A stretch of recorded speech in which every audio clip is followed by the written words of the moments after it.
আমি কালকে একটা কথা বলেছি, সেজন্য আমি অত্যন্ত দুঃখিত। আমার রাগের মাথায় বলছি যে আবার চাটুকারি করবেন, বন্ধ করে দেবো, এটা আমার কাজ না।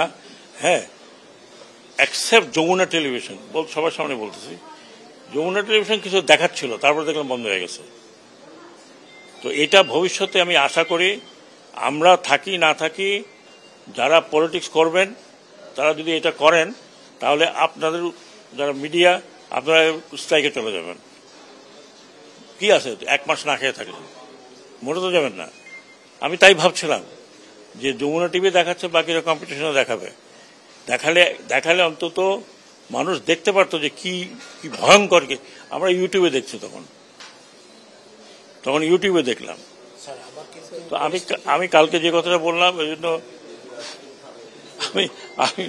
আমি কোনো মিডিয়াকে বন্ধ করা, আমি মোটেও পক্ষপাতী না। আমি সব মিডিয়াতে গেছি, প্রত্যেকে চিনি। আমি টক শোতে গেছি, কথা।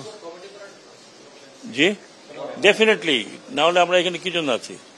কমিটি না, শুধু কমিটি না, আন্তর্জাতিক পর্যায়েও আমাদের সাহায্য চাইতে হবে যে এই ঘটনাটা কেন ঘটলো বাংলাদেশে। আমি তো অলরেডি রেকমেন্ড করেছি, আবার যখন নেক্সট মিটিং হবে সেখানে জোরালোভাবে আমি বলবো যে এটা কমিটি করা হোক, কিভাবে, কারা হুকুমদাতা, কেন হয়েছিল।